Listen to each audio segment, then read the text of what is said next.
पर्व न्यूज। आरंभ एका नव्या पर्वाचा। न्यायालयातून जामिनावर सुटलेले अनेक आरोपी चाकण पोलीस ठाण्यात ठरलेल्या कालावधीत हजेरी देत नाहीत, ते मोकाट झाले आहेत। काही जण स्वतःच्या प्रतिष्ठेसाठी सोशल मीडियावरून त्यांचा गवगवा करत आहेत।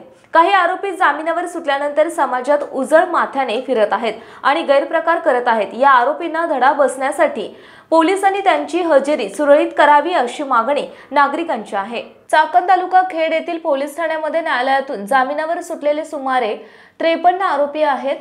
त्यातील 18 लोक हजेरी देत नाहीत, बाकीचे लोक हजेरी देत आहेत। काहींची आठवड्यातून एकदा तर काहींची महिन्यातून एकदा अशा वेगवेगळ्या प्रकारच्या हजेऱ्या आहेत। आरोपींना हजेरी देणे न्यायालयाने बंधनकारक केलेले असतानाही काही आरोपी सराईतपणे समाजात वागत आहेत, हजेरी देत नाहीत। हा धक्कादायक प्रकार आहे। न्यायालयातून जामिनावर सुटल्यानंतर काही जण मी त्यातला नाही, गुन्हेगार नाही असा लोकांचा समज करून समाजात उजळ माथ्याने फिरत आहेत, काही गैरप्रकार करत आहेत। सोशल मीडियावर हे ऍक्टिव्ह असून त्यामुळे नागरिकांना काही घटकांचा त्यांचा त्रास होत आहे। कायदा सुव्यवस्थेचा प्रश्नही निर्माण होत आहे। या आरोपींना जेरबंद करावा अशी मागणी नागरिकांची आहे। याबाबत चाकण पोलीस ठाण्याचे वरिष्ठ पोलीस निरीक्षक अशोक कदम यांनी सांगितले की जे आरोपी न्यायालयातून जामिनावर सुटल्यानंतर हजेरी देत नाहीत त्यांचा जामीन रद्द करण्याबाबतचे पत्र न्यायालयाला देण्यात येणार आहे। ठरवून दिलेली हजेरी आरोपींनी पोलीस ठाण्यात देणे बंधनकारक आहे।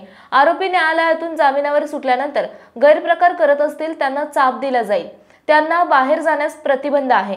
गुन्हा केलेल्या अनेक आरोपींना हजेरी बंधनकारक आहे, परंतु काही गुन्हेगार मी अमुक आहे मी तमुक आहे या नावाखाली हजेरी देत नाहीत, त्यांचा जामीन रद्द केला जाईल। गुन्हेगार जामिनावर सुटल्यानंतर स्वतःच्या प्रतिष्ठेसाठी जाहिरातबाजी करतात, फ्लेक्स लावतात, अशा आरोपींचा शोध घेतला जाईल आणि त्यांचा जामीन रद्द करण्यासाठी पाठपुरावा केला जाणार आहे।